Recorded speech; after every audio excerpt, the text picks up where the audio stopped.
Hey, everybody. Mark and I have over 20 years of experience as therapists and as addicts in long-term successful recovery. We know better than anyone what works and what doesn't to break out of porn and sex addiction, heal betrayal trauma, and reclaim your relationship. And we've poured all of our personal and professional recovery and healing experience into a first-of-its-kind program for addicts, spouses, and couples. We call it Dare to Connect. At least 4 times every week, we engage with you in real time, in the trenches, giving you the knowledge and the tools to take back your life and relationship.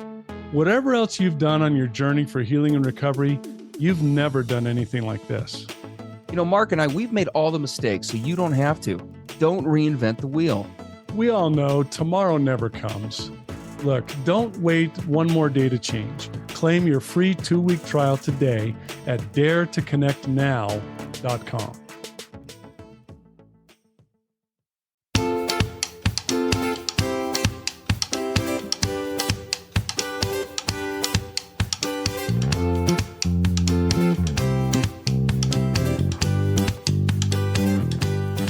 Hey, everybody.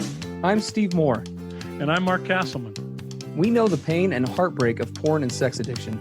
And we know the triumph of breaking completely free. Every day, we help our clients find hope and healing. Join us in the fight to take back your life, your marriage, and be stronger than ever.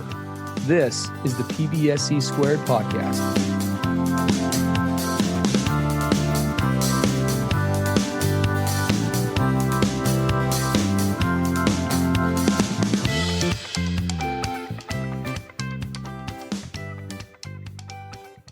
Well, good morning, everybody. Good afternoon, good evening, wherever this finds you. That's what we always say in our Dare to Connect program, because wherever you are on the planet, we're glad you're here. We are glad you're here, and whenever you're listening to this, this is episode 239 of the PBSC podcast. As you can see, the title here is what's in the title? It's everything. A close friend matches my addict husband's past porn and fantasy woman.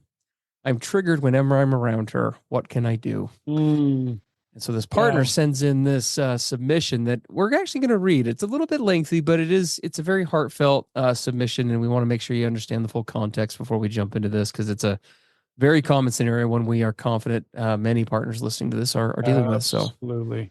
Yeah, so we'll talk about this. So here she says, hi, Mark and Steve. I'd like to start by thanking you both for everything you do. Well, you are very much welcome. My husband is currently in recovery, and I am unfortunately still in the depths of betrayal trauma. We both find your podcast incredibly helpful. Unfortunately, in the early discovery days, there have been 3 major ones over the 20 years. So we're dealing with a complex trauma situation, as all of you are definitely seeing.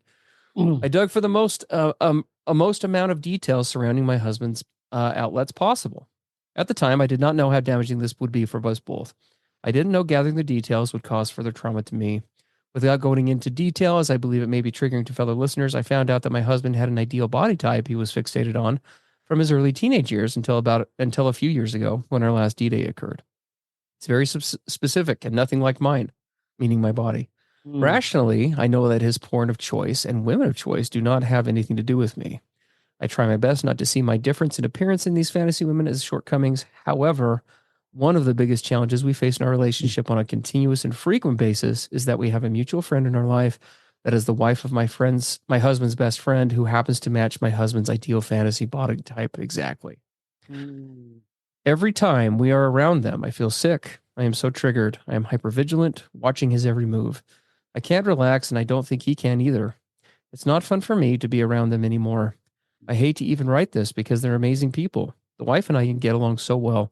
Neither of them had done anything wrong towards me. We find ourselves in group settings often with them and the rest of our friends as well. So we never have, let's see here. So we never have a time where we hang out with friends without them there. I hate that I have feelings before the gathering, hoping they'll decide to stay home. I feel like a terrible person. I also find it extremely isolating because I am too scared to confide in the other wives.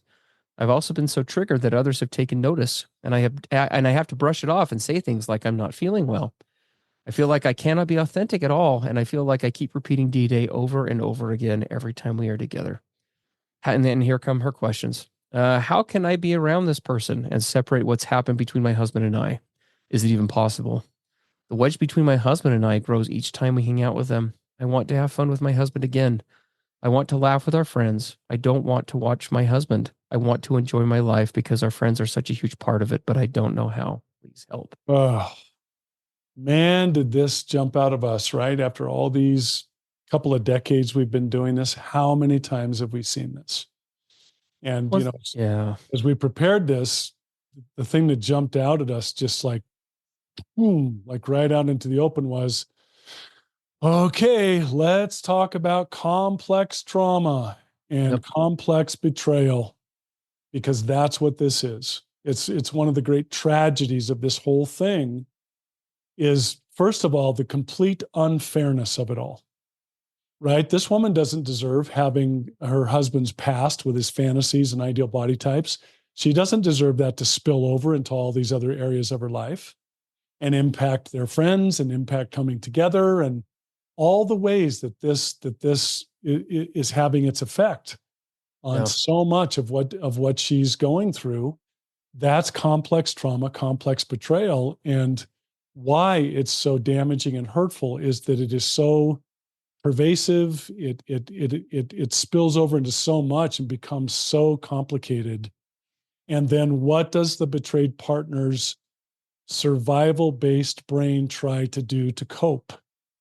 It goes hypervigilant, it personalizes, right? It does all of these things, which are all legitimate. And the great challenge is, while they're all legitimate, if it stays like this, she'll remain stuck and dominated, Yeah. right? It's Yep. such an unfair, unjust, crappy situation. I don't know how else to say it. It really is. And we really just could connect with the vulnerability that she expresses Yeah, and so appreciate her sending this in because it's a yeah, very common problem. And it is a great demonstrator of how the tendrils of trauma extend so far beyond just the single relationship. I know that a lot of the addicts that Mark and I work with, one of the hard thing for us to grasp, and I remember being in addiction myself, it was hard to grasp, is we live oftentimes under this fallacy that the addiction, right, is kind of this whole separate thing. And we compartmentalize it. And yeah, I have this problem or this issue or whatever, but I can somehow just keep it in this little box, right? I can keep it in this little trauma box. And yeah, it's causing damage to me and yeah, to my wife, but there's a weight and it's just a myth, right? it's There is no such thing as that because trauma on this or of this order, trauma of this magnitude, it doesn't just disrupt the trusting elements of the primary relationship. The research shows that any relationships that the brain recognize as connected, or I guess you could say less connected, kind of in a tier-based fashion, right, are also at risk they're also at risk of having the bottom fall out on it because the thinking, as we've talked about before here, is well, if this person I've made babies with, had a family with, created a life with for X amount of years, if this person could deceive or lie, and it's not even about lying in the deception, if this person could harm me in terms of choosing someone else despite committing so heavily to choosing me, well, what's to keep anyone else from doing the same? exactly. Right? Why wouldn't other people do that same thing to me? Who is anyone safe? Is the world, is there any element to it that can be safe? And so it really is a sad but very astute example of how trauma goes way beyond just that relationship. Way beyond. And Yeah, one of the first things we thought of, Steve, was this partner's feelings are completely legitimate. of course. We absolutely affirm her. 20 years of betrayal. Oh my gosh, right? 20 years of betrayal, Right? Because right? what happens here? She's in a relationship that she was led to believe in the beginning would be faithful, loyal, and exclusive. Yep. And then she says through three different major discovery and disclosure periods over 20 years, she discovers that that's not true. And Yeah. that her porn and fantasy addicted partner has, quote, favorite or preferred or ideal body types that don't match hers. Mhm. Of course, she's going to react. Of Yeah. course, this is going to spill over into everything that she's describing. Well, and we do need to keep in mind, she says, I had these three disclosures over 20 years. So everybody listening, I'm sure you can sadly and many of you have felt this, can put yourself in this poor partner's position, right? Of, okay, we did disclosure. Okay, he got it all out. He told me, right? He told me everything. I know it all now. Okay, I'm going to try to wrap my brain around it. I'm going to try to start the healing process. We're going to clean slate this thing, right? And then the bottom falls out again. Again, all over Right? again. And then again. Yeah. And That's where she, it made your time. we were so impressed with the level of mindfulness and self-assessment that she portrayed in what she sent us, because she said something really critical. I didn't know that asking for such deep details in his disclosures would bring so much harm to me and to our relationship. Mm-hmm. You kind of read into it that she wishes that she didn't try to dig so deep. Now, that's a very delicate place to navigate, and we don't want to be misunderstood here, because what is disclosed and what is required of the addict partner is entirely up to the betrayed partner. Yep. She gets to decide, here's what I want and need to know. Now, you and I in our counseling will always caution our betrayed partners about the potential dangers and harm of getting too much into the weeds. For sure. It's kind of, once you hear it or once you see it, you can't unhear it and unsee it. Yeah. You have to be very careful about where you go with that. And it sounds like it kind of went awry for her in that particular area. Well, it did. She talks about that, right? And she owns that. She said, at the time I didn't know what I was doing, and I was just doing the best I could, which we definitely get and understand. And so what did she do? She did what the normal traumatized brain will say, which is, well, I need to know all the details so I can become okay with it. And so the more details I get, if I get every single nuanced detail, that will equal safety. If I can map all of the unknown and eliminate any of that, right, then that is what's going to and it's interesting we're talking about that, because we're going to talk about the unknown. I've got some thoughts about that in terms of the healing side of this, but we'll get to that in just a minute. Yeah. So we affirm and legitimize and honor all of that. Now, with all of that said, where does she go from here? Yeah. I mean, one of the first things that jumped out to us, Steve, is we will always go here. Has she thoroughly, for example, journaled about all these feelings? Is she gotten it all out and continued to do so? How thorough has that been? Because that needs to be processed and catharted. Well, and I'm glad you mentioned the ongoing piece, because that would definitely be the emphasis, right? I mean, trauma oftentimes of this nature in many ways is sort of like a festering wound that you sort of just have to clean multiple times, right? Over time while the healing process is happening. Unfortunately, it's not linear. Our Dare to Connect session on the couple session today, we focused a lot on this, as right now we're focusing on the topic of emotional enmeshment in relationships. And this very subject came up, is this idea that, the processing around trauma, it would be great if it was just like some sort of event that we just did. And then we just checked the box. One and done. Yep. That is not how it works. Absolutely not. It's not. And especially with her, when disclosure happened 3 different times, right? Yeah. So how can it be done? So is she processing and continuing to process that through her own journaling and her own cathartic processes? Does she have an outside support system to express this stuff to and bounce it off of, and feel a connection to others who have gone through or who are going through this kind of stuff? That's so important, because you become an island, so isolated and stuck in your own head with this. And all kinds of things can happen when you're isolated that way. So outside support system. And has there been enough safety established with this addict partner where she's been able to express increasing amounts of this to him? Has he helped to create the environment where she feels safe enough to get really raw, honest? And where are they with that? Has she done it in writing? Are they in a face-to-face, eyeball to eyeball expression of this yet? She doesn't really say where that's at. I agree. And I know we didn't even put this in the notes for today, but one thing that I wanted to throw out here on the fly is there needs to be, because very little is, all she says about the husband's side of this equation is that he's in recovery. And that's literally all she mentions. Yeah. which, I mean, that can mean a whole lot of things, but whatever else it may mean, we can tell this partner, and maybe if we're lucky, the addict is listening too. It sounds like he's doing some work.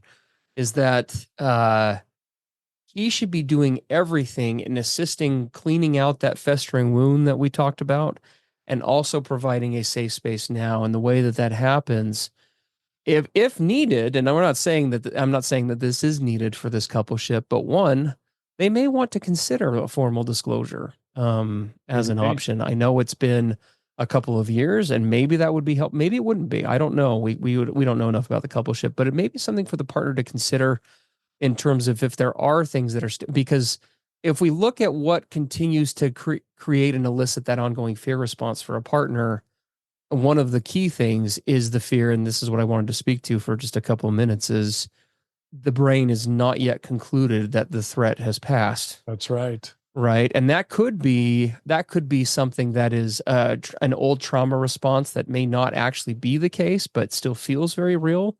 Or it could be very much the case, either because the recovery process on his end is not sufficient to provide safety for her, or there hasn't been enough ownership, right? Because there's the ownership, there's the accountability, there's all these parts.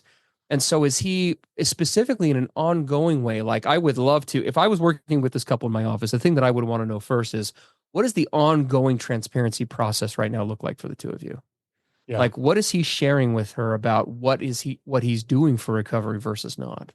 Yeah. What insights is he sharing? What is he talking about in terms of, and when he comes across triggers, is he sharing that with her? And not just the triggers, but just as important, maybe even more so, is here's how I handle them. Exactly. Here's how I got to a better place, right? Because this partner, like every partner listening, we addicts, sometimes we operate in this naive place that we somehow are pulling the wool over our partners. Our partners are not morons, right? Simply because we get married, and I mean, even in a normal relationship, right? In a normal non-addiction relationship, just because a couple gets married or signs a piece of paper or they move in and they live together for a certain amount of time, that doesn't magically mean that like attraction for anyone else goes off. It doesn't mean that the relationship is automatically safe because those papers have been signed. Exclusivity in a relationship is a choice, and it's an ongoing one, whether a relationship is addiction riddled or not. Yeah. And in an addiction riddled relationship, it is especially important that the addict is demonstrating through very clear fashion. One, let me be open about my struggle as much, partner, as you need to know, because that's part of what you need to know so you can be in it with me in a healthy way, and also know what decisions to make. But two, let me share. I need to be sharing with you, what am I doing? What does my fight look like? How am I waging that fight? How goes the war? How goes the battle? Right? Those things need to be consistently communicated if real safety in a situation like this is to be created. And this is an area, gentlemen, if you're listening to this, you addicts out there, where we drop the ball too often. We do. We just think in linear fashion. We too many of us, and I'm throwing myself in the mix. We have that checkbox mentality. Well, Steve, I already owned it. I've heard that in my office 1,000 times. Yeah, well, Steve, we already talked about that. We already went through that. We already owned it. Well, okay. Well, did you own last week? What do you mean last week? I didn't relapse. Okay, you didn't relapse. That's great. Does she know that, one? And two, did you tell her how you didn't do it? Because accountability is far more than just saying I'm sober or not, or disclosing relapses. Accountability is disclosing progression. Exactly. Not just on admitting mistakes or negatives, but disclosing positives. Absolutely. Here are the victories we're having. Yeah. And why does a betrayed partner get into this hyper-vigilant place where she can't even be around this friend? I would ask a question, and I don't know the answer to this for this addict in recovery. How much is he just sitting back and allowing her to fill in the blanks? Does he have the attitude that says, well, there's been 3 disclosures. It's all out on the table, so we're good to go forward? No. Where are you right now? Has there been an open, transparent discussion about this female friend that's mutual to both of them?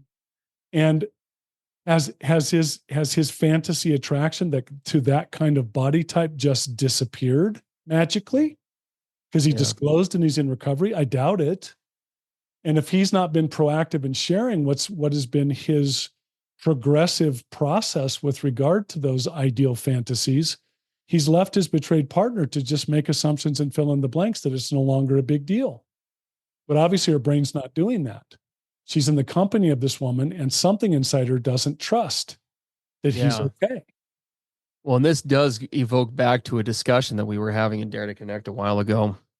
A partner that we were working with in the program was vocalizing that she was having these feelings of animosity, right, Yeah. towards other women that she would be around. Very similar to this. This partner, I want to be clear, she's not expressing animosity per se, but she feels this standoffishness, right, this rigidity when she's around this woman. She celebrates when or breathes a sigh of relief when this person doesn't show up to these gatherings, right, because it's more enjoyable. Yeah. Or when she's And confronted and says, "Are you okay?" And she says, "I'm just not feeling well today." yeah, right. Yeah. She's very much off. And we were talking about this, and a point that we made on the program that we'll extend to here is that when a partner is feeling those feelings toward that external resource, the chances are very, very high that most, if not all, of those negative emotions aren't actually about the person.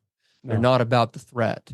They're about the compromised partner who they don't trust to be able to navigate the threat. exactly. That's the actual problem. The brain wants to target that thing and say, well, that's no, that's not the problem. The blonde haired chick or whatever she looks like, that is not the issue, right? She may be initially triggering all on her own, but the real issue here is it isn't the fact that she's attractive or looks a certain way. It's that what the crap is my husband doing, right, or not doing with the scenario, because he has an attraction spotty type. I know it, and that's where that dialogue needs to be happening. That's where he needs to be. I mean, we could look at all sorts of tools. We don't have to time to get into them all today. But for example, having a quick powwow, having a mini check in about where his sobriety state is at, how he's choosing her on a given day, on that particular day, why he's choosing her on that day, and then setting up a process for how he's going to be safe and him walking through the process of how he's going to keep in a good headspace while they're with the friends would be a great starting point.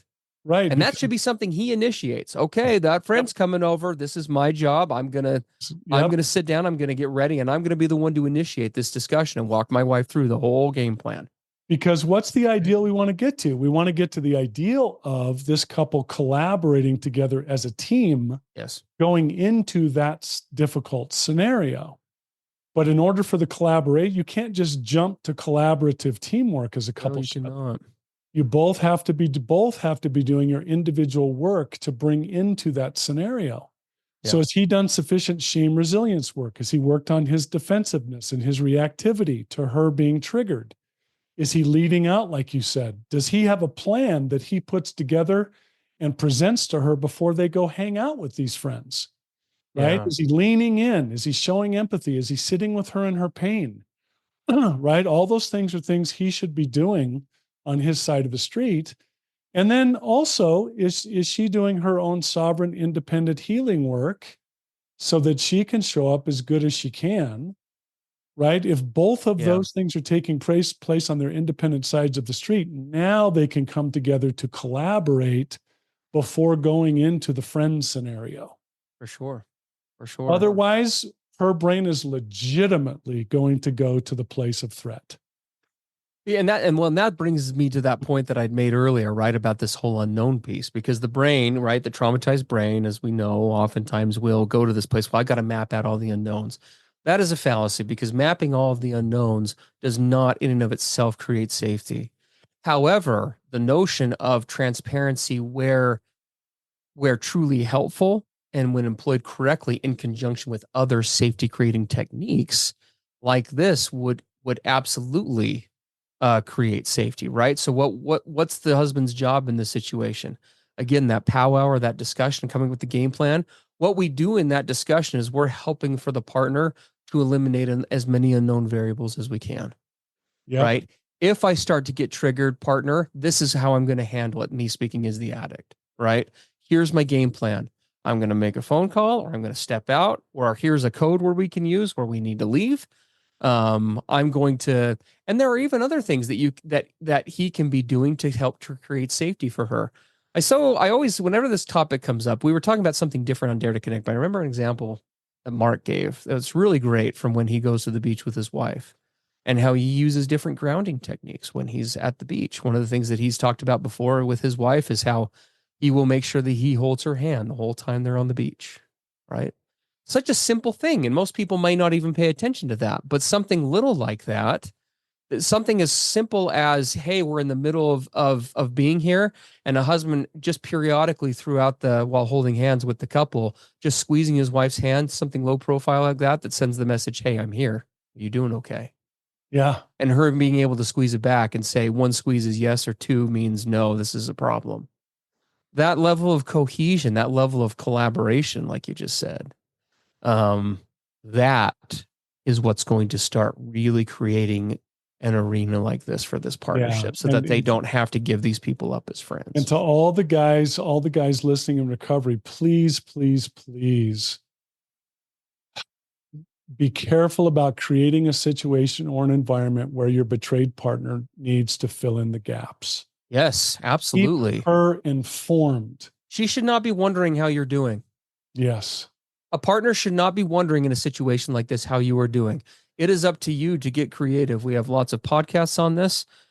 Dare I say, sign up for that 2-week free trial if you'd like to have an interactive discussion with us about how to do this, because we will walk you through it. DareToConnectNow.com. We'd love to have you come join us, everybody. Yeah. And we will walk you through how to do it. But it is your job to proactively lean in. Ask your wife the day before a gathering like this is happening, babe, I know we're getting together with the Joneses. Here's what I've got planned so far. These are the thoughts that I have laid out for this. How are you feeling about the gathering? And what do you need from me so you can feel like I have your back? And let's be raw and real here. I know from the standpoint of an addict in recovery that leading out and bringing stuff up that proactively is scary. For sure. Why would I open up that Pandora's box? Why would I bring something up that doesn't need to be a problem? Let's just let it lie. And it's a challenge for us to lead out and be proactive in doing that. When I want to answer the exact question you just answered, Mark, because you said it the way my brain would have thought, right? Why do I want to create a problem? You're not creating a problem. You're owning the problem that's already in the room. Exactly. If you think that problem is not in the room, gentlemen, you're operating with your head in the sand. It's true. Okay? The fact that you're not addressing it doesn't mean that it's not an issue. You're creating an issue by having it be an unknown. That's right. That is what amplifies the response. Remember, this blonde-haired, busty woman or whatever her profile is, she is not the issue. Your lack of transparency, possibly in coupleship with some work that she needs to do, is. That's the problem. Am I going to be brave enough and dare to be courageous enough and charactered enough as an addict in recovery to say to my wife prior to that friendship interaction, I know that this woman matches this ideal fantasy woman that I used to have in my addiction time. I can't imagine how hard that must be for you. Totally. It's totally unfair that any wife or partner should be put into that situation. I am so sorry. But I want you to know what I'm doing proactively to be prepared and to help with that, and what I'll be doing in that scenario. That's what begins to reestablish trust. Now, something else came up for us, Steve. She expresses the difficulty of this because it's obvious that these are mutual friends. She said that she and the woman get along well. Yes. Enjoy being with each other. So it's really difficult because it's something good, but also has this really difficult part to it. As this coupleship comes together, one of the things we want to stress is you come together to collaborate as a coupleship because you've done your own individual work first and are continuing to do so. You need to decide if you're both willing in your collaboration to agree that, quote, nothing is off the table to truly meet our individual authentic wants and needs as we go forward. Yeah. Might it be needed that this friendship can't continue? That's possible. Maybe. That's possible. Maybe. Or, and I might say this is more, again, we don't know this coupleship, right? But maybe more realistically, maybe there just needs to be a break for a bit. Maybe. Right? Maybe that's what's needed. But I like where, Mark, you're going. It's this idea of, look, we come first. Right? Your safety partner comes first. What do you need? Right? We addicts, we We talk on this program oftentimes, and we do a lot of D2C about educating guys on how to do this. But, for example, we used the example, I think, a while ago, if for the addict who has spent a bunch of money on addiction, and that money has taken money out of the family budget or out of the trip budget for the partner or whatever the case is. Guess what part of the amends or recompense or healing process ought to be for that addict partner? Guess when all your work buddies, you all go out to Rodizio Grill on Wednesdays for the meal.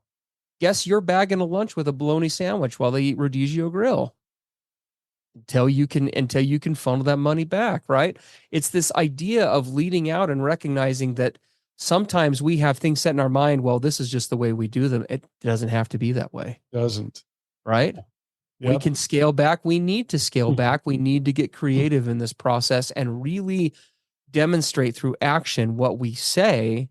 That it needs to be more than just talk. It needs to be the real game of this relationship comes before everything, aside from obviously our own individual authenticity. And Right. how are we going to actually reflect that in action? Yeah. Everything else is expendable, right? And let's make sure that we're putting this thing first, because if we can do that, then the authentic chips are going to fall in line. And you'll notice through this whole podcast, we hope that you're all hearing it. We have tremendous empathy, and we will always legitimize and affirm feelings without question. But you'll notice how in addition to that, we try to shift to empowerment as soon as we can. We want this partner to be in a place where she feels empowered, where she doesn't feel stuck anymore, where she doesn't feel dominated, or that her choices are gone when she's around these people. How does she become empowered? How does her addict in recovery become empowered, right? Proactive, solutions-based, keep dialoguing, keep collaborating, keep bringing the uncomfortable out into the open to shine it under the bright spotlight and talk about it, right? You'll hear us go to that every time. In Dare to Connect, we will always embrace a partner when they fall into the arms of the program, so to speak. We will pick you up, we will mourn with you, we will agree with you, but we will always be lovingly pushing you forward, because we acknowledge and honor your place as a victim. We lovingly will do everything we can not to let you stay one. Right. That's our goal. Yeah. So anyway. Well, everybody, thank you so much for letting us come into your home again this week for a brief half hour. If you like what you hear here, you will love what you hear in Dare to Connect. We would invite you to come and take a look at the program for all that it offers, the hours of content, the 5 groups a week, the ongoing in the trenches, every other day minimum support that you experience, the constant tag team with recovery. I'll just say it like it is. There is no other value on the planet like Dare to Connect for what the cost is versus what we deliver. And we continue to add more things every day. Come join us and check out the hype, check out the assignment at daretoconnectnow.com.